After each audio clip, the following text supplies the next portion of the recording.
E a ideia dos gigantes, né? De que em algum momento anjos copularam com mulheres e deram origem aos Néfilins ou aos gigantes. Que base tem isso? Essa, na verdade, é uma tradução errônea, né? Porque ali os Néfilins fala sobre os filhos de Deus que se uniram às mulheres, né? Então a ideia desses filhos de Deus como se fosse anjo. Primeiro, anjo ele não tem matéria.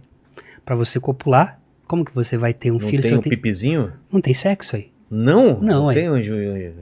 Já viu umas esculturas, né? Já viu? Ah, não, escultura isso daí de anjo tem. Com a piroquinha lá? A piroquinha pequenininha. Exatamente. Então não tem essa ideia. Não, anjo não tem sexo, né?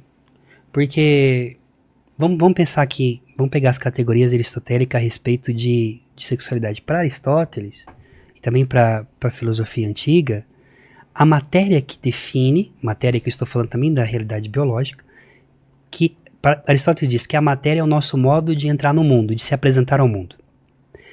E é a matéria que define o sexo. É a matéria que diz que você é homem ou mulher, biologicamente. Seu cromossomo e tudo mais.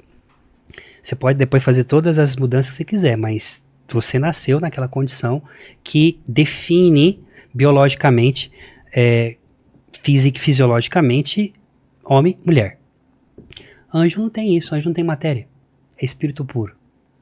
Então é impossível os anjos terem descido e copulado com alguma mulher aí e ter feito homens. Quem eram esses filhos de Deus, então, que eles... Esses filhos de Deus, na verdade, eles na verdade são os próprios homens, né? São os homens que naquele tempo, mesmo, nós somos chamados, né? O homem é chamado filho de Deus naturalmente, e depois Jesus ele leva essa como que eu posso dizer, essa filiação nele, porque ele é o único filho, então é em Cristo que nós nos tornamos filhos de verdade, mas é uma ideia de que os homens são os filhos de Deus primordiais. Por exemplo, se você pega os escritos de Tolkien, que eu gosto demais, Tolkien ele era tomista, ele, ao escrever Senhor dos Anéis, ele usa muitas categorias aristotélicas para poder escrever Senhor dos Anéis. E encontraram nos escritos, na escrivania de Tolkien, muitos rabiscos da Suma Teológica. Ele usou muito a Suma Teológica para poder se embasar, por exemplo, na criação de Arda. E Tolkien, ele mostra para nós essa realidade de que Deus, o tempo inteiro, ele faz com que o ser humano possa compreender que ele possui a chama primordial que Eru Ilúvatar, que é o autor da vida, coloca para poder você sobreviver. Existe a chama disso tudo. Né? Por que eu estava falando de Tolkien mesmo? Eu me distraí agora. Ajudei o Paquito. Ih, Paquito estava prestando atenção. Paquito. A gente estava falando, desculpa gente, eu estava me distraí aqui. Bom. Os Néfilins, isso. Quem eram esses filhos Exatamente. Então, para Tolkien fala... Mas se fossem simplesmente humanos, por que separar filhos de Deus com mulheres, sendo que são todos humanos? Sabe?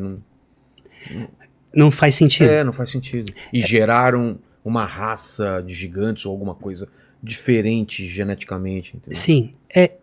Essa é uma linguagem metafórica, eu vou pelos exegetas, tá? Metafórica para explicar que essa perversão dos filhos de Deus chamados, mesmo em pecado, chamados a poder voltar para ele, eles se perdem nessa promiscuidade, nessa maldade, e o homem a um determinado momento faz tanta maldade, que clama ao céu os crimes que eles fazem, e Deus então manda o dilúvio, porque se arrependeu de ter criado o homem, mas salva Noé. Exato. Né? Então os Néfilins não são filhos de anjos. Com seres humanos. Não. Tanto que depois você vai ter um grande problema. Com o dilúvio, se a gente for levar o pé da letra, o dilúvio, Deus ele separa Noé e sua família numa barca, mas logo depois você tem aí os grandes gigantes, os Anaquins, por exemplo, que quando Caleb, depois da entrada da Terra Prometida, no livro de Juízes, vai pedir, acho que no capítulo 3 de Juízes, Caleb, com a idade de 85 anos, ele chega para Josué e diz assim, olha, quando a gente era novo, jovem, Moisés falou que eu era para poder acessar essa terra e lutar contra os gigantes dessa terra. Então me dê a bênção que eu vou lá, que eu tô com 80 anos, mas eu vou botar para quebrar mesmo, e o velhinho com 80 anos chega lá e vence esses gigantes. Que em Israel não conseguia ninguém vencer, mas existia gigantes. Então, não morreram gigantes no dilúvio? Como que tem gigante? Golias, que Davi derrotou, era descendente desses gigantes. Então, a gente tem que compreender claramente aqui também da realidade de cultura e de raça, podemos dizer assim, porque pensamos bem, a alimentação daquele tempo, a comida que o povo comia daquele tempo, pessoal, hoje nós somos muito mais altos do que a cultura e o povo de 3, 4 mil anos atrás. Agora, um baixinho, tipo, eu morei na Sardenha, um exemplo, lá na Itália. Os sardos são reconhecidos por ser um povo baixo. Um sardo, ele sempre está em torno ali de 1,5 metro, 1,60 m. São pequeninos, mas é o povo que mais dura hoje, com mais longevidade no mundo. O pessoal morre com 100, 104 anos, fácil. Mas você imagina um baixinho desse encontrando com um filisteu. Porque ali na Sardenha também você teve a realidade dos gigantes. Se você pode depois procurar na internet, você vai ter na Sardenha os nuragues. Os nuragues foram estruturas neolíticas que foram feitas pelos homens de pedras, e tem os famosos túmulos dos gigantes. E túmulo de gigante, grande, que é a ideia desses seres enormes, grandes. Por quê? Quando chegavam, por exemplo, os fenícios, que são descendentes dos filisteus, eram pessoas altas, de 1,90 m até 2 metros de altura. O cara olha para aquele cara, meu Deus do céu, um gigante chegou aqui. Entendi.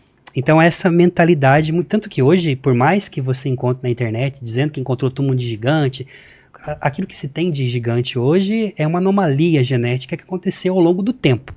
Mas não que existiram esses gigantes. Se você for ver Golias, na Bíblia ele tinha quase 4 metros de altura. Então. Né? Davi ali com meio toco com uma funda mata Golias.